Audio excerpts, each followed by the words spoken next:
Welcome to LCS Talks. I'm Berkley Glazer, and I'm the principal of Langley Christian Middle School.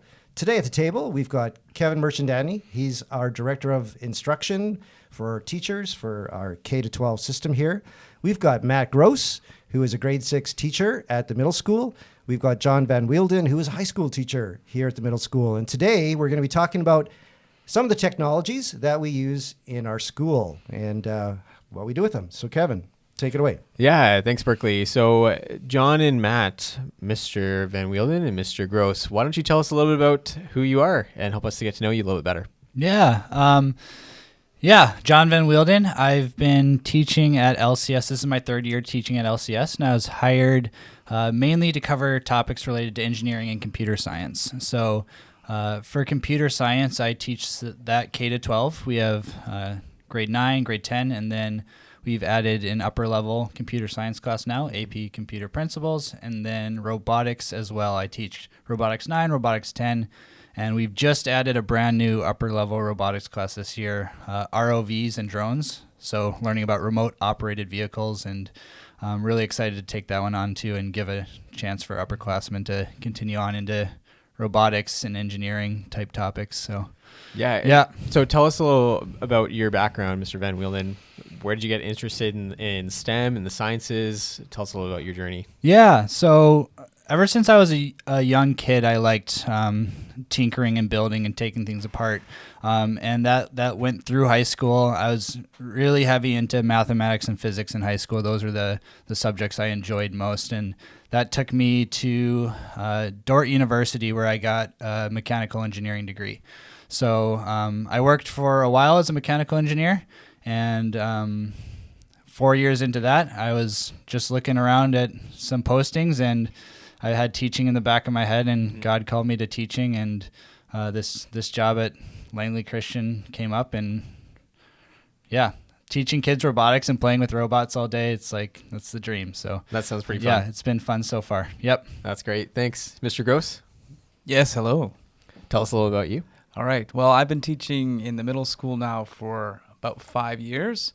Kind of bounce between grade 6 and 7 a bit, but kind of have a home here in grade 6, so I've been doing that for a few years. My background in robotics is not quite as extensive as Mr. Van Weelden's. So thankfully it's grade 6, so it doesn't quite require the same level of expertise, although I'm hoping to get there at some point. Mostly I use robotics and teach robotics and coding and things like that. We've been doing that in our explorations program in grade 6, 7, and 8. So I've done that a little bit in all 3 of those grades. But right now focusing in grade 6 and also working with one of our grade 7 counterparts who's also doing a robotics program in grade 7. And we've been kind of working together and developing this curriculum and actually getting a lot of help from Mr. Van Weelden here, who's kind of led us along and given us pointers and tips. So he's been a big help and resource to us here. That's great. Well, we're excited to chat with you and speak to a little bit of what we're doing here at LCS with our ADST program. So we've been walking through in the last number of weeks, our technology guiding principles. And one of them in particular, I think, is fascinating for us to unpack today. And we've been talking about this idea of innovation and imagination versus indifference. Maybe to the two of you, if you could help us to better understand what that looks like as a Christian learning community. What is the role of innovation and imagination, and how should we be thinking about that? What does that look like in your classes? Yeah, when I talk to students and try to get them excited about innovation and kind of what their role is in this world as far as innovators and engineers and creators, I often try to frame it in the biblical narrative, because I think that gives them a reference that they're familiar with. And I often talk about the story of the Bible in terms of God being the original creator, and creating in the beginning the garden, and kind of teaching through the garden narrative of sin crept into the garden. There is it invaded into the garden, but that wasn't the end of the story. And the rest of the story is God's call for us to reclaim the garden and build the kingdom. And so I tell students that that's their role. It's I think students are often, they're so surrounded by technology that they become kind of indifferent to it. And they start to think either one way where kind of a dystopian future where technology is all around us, but I'm told it's all bad and it's trying to get me and it's going to destroy us someday. Or the opposite, where technology is our savior and there's nothing we need to do. It'll take over. It'll save us. It'll save the day. And I want to split that somewhere down the middle where no, like we have a responsibility to develop this technology the way that praises God, and we're on his team and we're building the kingdom with him through our design choices. So just kind of teaching against that indifference that students sometimes come into technology with. I don't know if you relate to that at all, Matt. Yeah, totally. I appreciate your talk of God being the creator God, and we actually talk about this in science because we have a chance to talk about in grade 7 there's creation and evolution is actually part of our curriculum. And as we unpack that with students, the discussion we have is yes, God created the world, but it's not a past tense. God still creates now, right? We're all here. We weren't here before. We were created by God. God is creating every day. So this is an active thing. And as image bearers, when we create, we're kind of bearing that likeness and image of God who creates today. And so we're kind of exercising and showing that. That's what makes us human, is our ability to imagine and to go from this idea, this kernel, something small, and to realize it and to build it and to create it, and try to solve the problems that go with it. I mean, that seems like one of the most Christian and human things to do. And I like that your note about indifference as well, right? This students can kind of come to this point of complacency. Technology is so ubiquitous and everywhere that it doesn't seem like it's a big deal, it's just kind of taken for granted. So and also just the components of it, that it's so simple, right? It's just you pull out your phone, I'm just going to Google it, right? And when that's gone away, or when they have to actually all right, we're going to get this, create a program to get this robot to do something, and how onerous and how challenging all these little steps are, it gives them a greater appreciation for the technology that they have around them that they use every day. Awesome. Well, let's just unpack a little bit about the actual kits and devices that we do use. And I know, John, you did a lot of research on what product we would buy for our school, and we landed on the product called VEX, V-E-X. And for our listeners, if you're not sure what that is, you can Google that, VEX Robotics. And this company produces an elementary and a junior and a high school kit.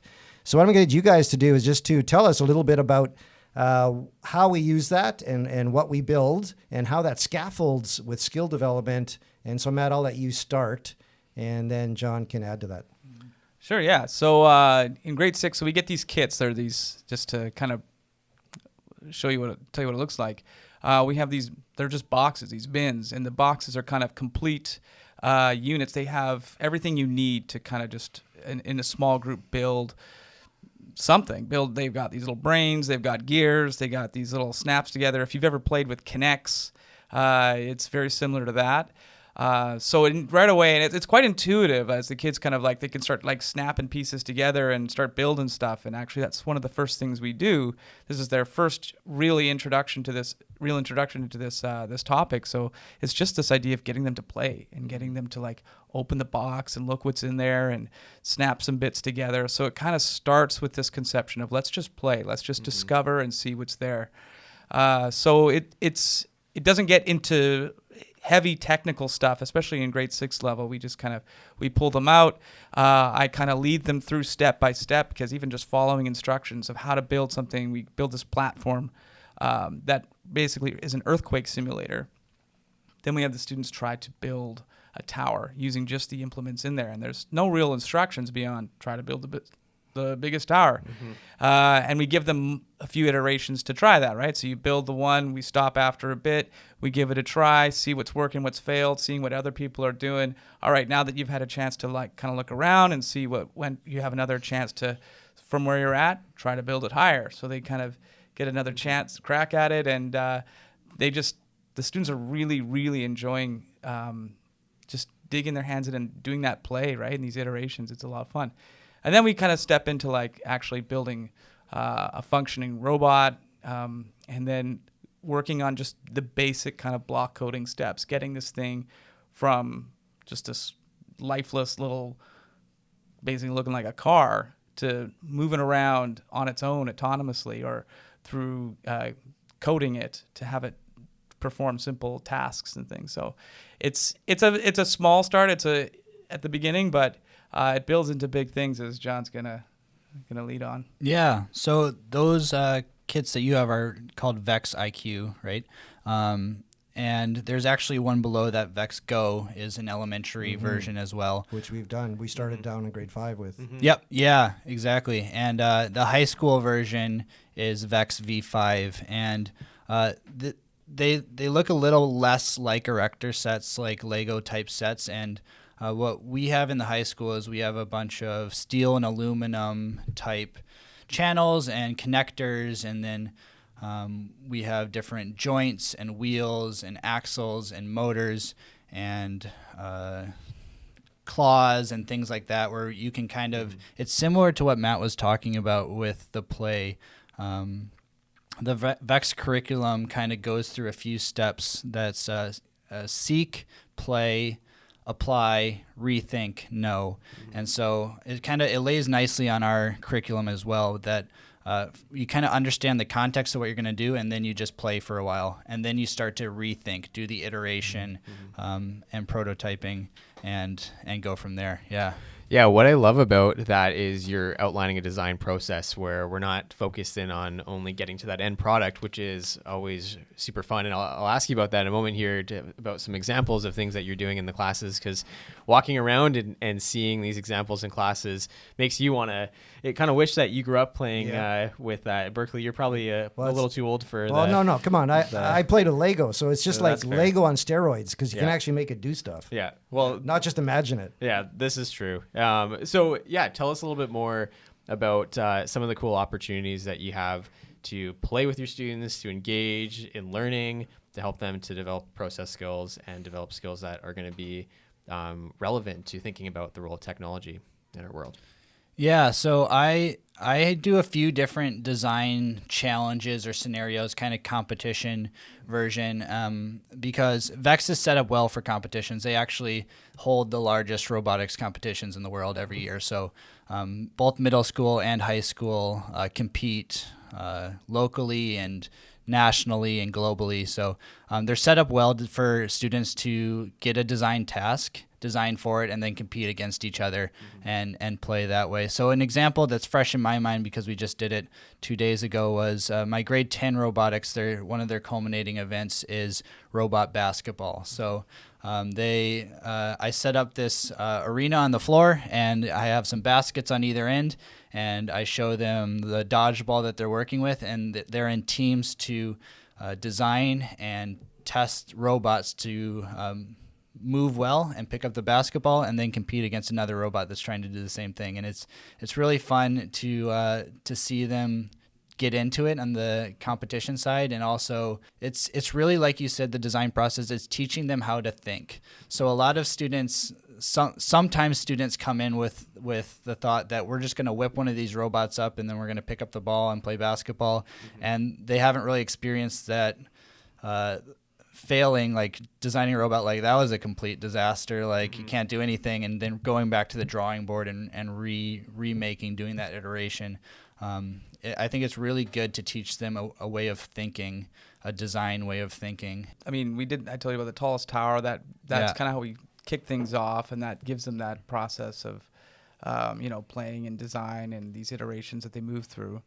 But it gets a little, as we move to grade 6, a lot of the problems are just like, it's just this front loading of, there's a lot of information, a lot of knowledge, especially when it comes to like coding and like getting these robots just a program to run properly. So there's a bit more hand holding. So there's that play element, but we have to kind of design the parameters a little bit differently. So we do create this freeze tag game though on top of that too, where students are they design the robot, and I kind of show them the program, this code, just to kind of get them excited about, like, here's the code. I want you to kind of walk through it. And we walk through what each step kind of does. So it kind of gives them an understanding of, all right, now I see how these pieces fit together. It's kind of like looking at the completed puzzle and going, all right, I want you to now put the pieces together to build this picture.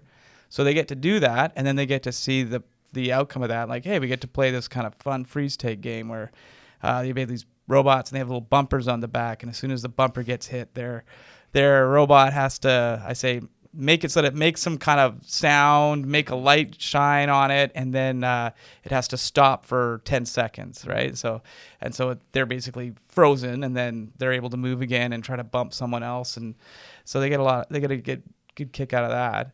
And then we move into more like that iterative process where we go like, all right, now I go into the hall and we're taking them out. I'm like, all right, so we're just going to start basic, like, let's get this thing moving. So we go, let's move it. I'll draw an X on the tile, and I'll draw an X, further away. I'm like, now get it from this X to that X. Well, how do we do that? Well, what do you think? How would you solve this problem? And so, like, you'll see them like, well, I know there's a movement block. So they'll put a movement block. Well, how far does it need to move? Well, I don't know.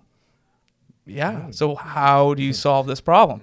I need to measure something. And then so they'll pull a meter stick out and they'll start measuring the distance. And then some kid will be like, wait a minute, if all the tiles are the same size, if I just measured one tile, I can just find how many tiles there are. That's cool. There you go, right? So now they're solving these problems, and then so like they did it great. So now I get to add on a little complication. Okay, now I'm putting an X right to the right of it. So now you have to get this thing to turn, and then I'll make it go at a diagonal. So they're having to like figure out these angles and how to get it to move. And it just kind of lends itself almost to like this. I mean, the feedback and response you get on it is immediate. Either you put in the code, you try it out, the robot either does it or doesn't. So then they have to figure out what went wrong and make adjustments. And that's all automatic. That's not me hand-holding or showing them. I can come and give them a little push or assistance or a hint, but generally speaking, like, they're motivated to kind of figure out, to solve this task on their own, which is, I mean, really what you want to see. Mm-hmm. Cool. Mm-hmm. Yeah, and I think kind of some of what you were hinting at too with these design tasks and opportunities is in the design process, it's really important that you develop that context before you just jump in right away. And understanding the context. So for instance, like if we do a similar thing to Matt's where our initial build is kind of looks like a car, but then we can kind of manipulate it and program it and think about how it moves autonomously. But let's just say I put that in the framework of, let's say this robot's on Mars and there's obstacles here and here and here. And how are engineers on Mars, what factors does that have to play into their thinking of programming and design? And then adding that little bit of context, like students' imaginations just run with it, right? And then it kind of connects them back to the real world, like we were talking about, like, hopefully we're preparing you to take your creativity and your design process into the real world and apply it there. So yeah, it's pretty fun. You're kind of leading into that next question that I want to ask. Okay. So you guys have been doing this for a while now, and you're seeing different age minds develop in this arena. So my question is, why should students be involved in STEM learning? I know, John, you kind of just touched on it there.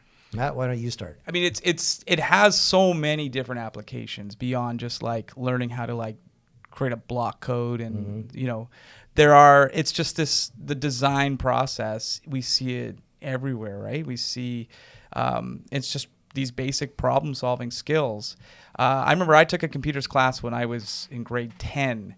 And we had to do things like write Java code, right? Which is something that people don't really do anymore. Like some people, it's like a niche thing, but you don't sit there and like, hard code a website, right? You just kind of have software that has already builds it in templates and things. So it's, it's not to say that what I learned was useless. It's helpful, but the stuff we're learning and the processes we're teaching will last. The actual material, like, will VEX itself be valuable to the students later on? No, right? I mean, unless they go work at that company.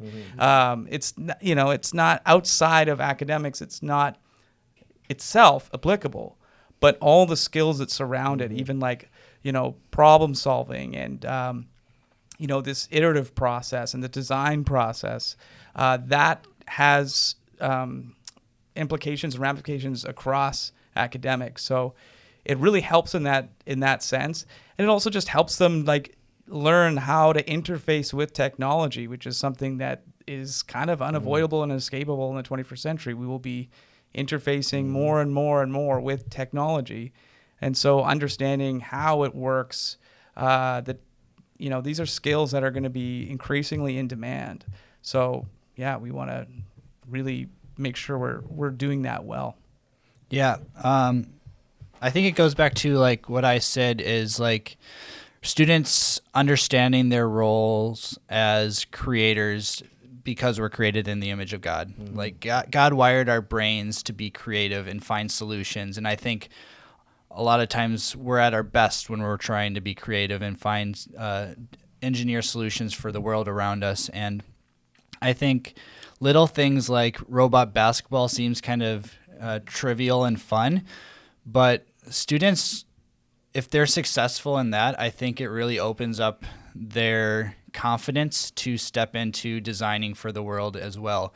We do robot soccer as well, similar type of competition, and we watched a video of a university team who does robot soccer competitions, and they actually took some of the technology from their robot soccer player that sensed the world around them, and they used those sensors to invent a saw that stops automatically if a person comes within a certain distance of the saw blade. And so they took their robot soccer to a whole new level and started looking outward to the world around them. And I say that to my students, is like, this is robot basketball, but like, think about the skills you're developing. Think about what this robot could do in other contexts. If once you learn to program it so it's autonomous, like, where could a robot go that humans can't go? And I think that gets them excited to and have the confidence to say, we are starting to develop these skills. We can take this to the next level. We can leave LCS and use technology to shape the world around us for good. So I that's cool when you see students that make those connections and see that spark in their imaginations. Yeah, you've really framed the value of this well for us as a community, that we're on this journey of developing learners who can see how their learning applies and transfers to a variety of different contexts. We often end our time with the question of how do we live wisely and steward these resources that we have. And so with a view of innovation, imagination, trying to help our students and our families to think about how they'll use technology, what encouragement would you have for the role of technology in our own faith formation and our development? I think being thoughtful about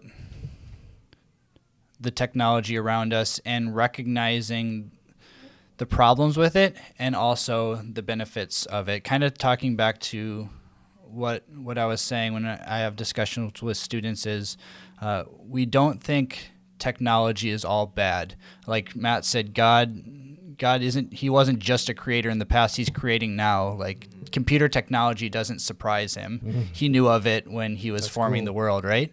And so technology isn't bad, but technology isn't also going to save us. Like, if we're not careful, we can develop some technology that can be quite harmful to our world. And so giving students that context where we're calling you into your role as a creator, and God's calling you into the role of a creator, I think it adds some responsibility to us to be thoughtful, bring our Christian perspectives into the discussion, and I think that makes us into effective designers and engineering thinkers, and yeah. Mr. Grose, how would you encourage us? I mean, that was a pretty comprehensive response. I mean, I just kind of piggyback on some of what he said. Like, I just think, it's like concept of God as creator. We're creating. I loved your point about the like computer technology didn't surprise God. Like in the beginning, he knew about the internet, right? Which, I mean, that's a head scratcher right there. Like, why would he go ahead if It's he knew fun to about the bring internet? that up with students too, like to hear their thoughts about. They're like, oh yeah, that's cool. But like, we understand, like when we study science and technology, like we're understanding deeper who God is, right? The more we explore and understand our world and the universe, we see the depth of the imagination of God. And so you kind of have to stand back and just be in awe of that, right? And even when we look at things like AI, right, artificial intelligence and technologies and algorithms that we see are rather destructive. I mean, that's also the flip side of it, is like even our best intentions, the things we create to make our world and life easier and better. The thing that always blows my mind is I think of like when it was like a little over 100 years ago when they started World War I, they're riding into war on horseback, and 50 years later there's rockets. 55 years later there's someone on the moon. That's incredible, right? And yet with all our intelligence, with all our expertise, with all our technology that we created to make the world a safer, better, happier place, we can look around now in 2022 and we can still go like, we aren't there yet. And if anything, a lot of this technology has made things more difficult, right? These algorithms that are meant to simplify life have polarized and divided us in a lot of ways. So, it's on the one hand, it's a reflection of how we try to emulate God and his creation, how we often fall short too, right? It's that Tower of Babel kind of concept where we kind of think, look how great we are, and yet everything we make seems to have this other edge that hurts us, and so we have to be cautious about the hubris there. So I think as we explore these technologies and as we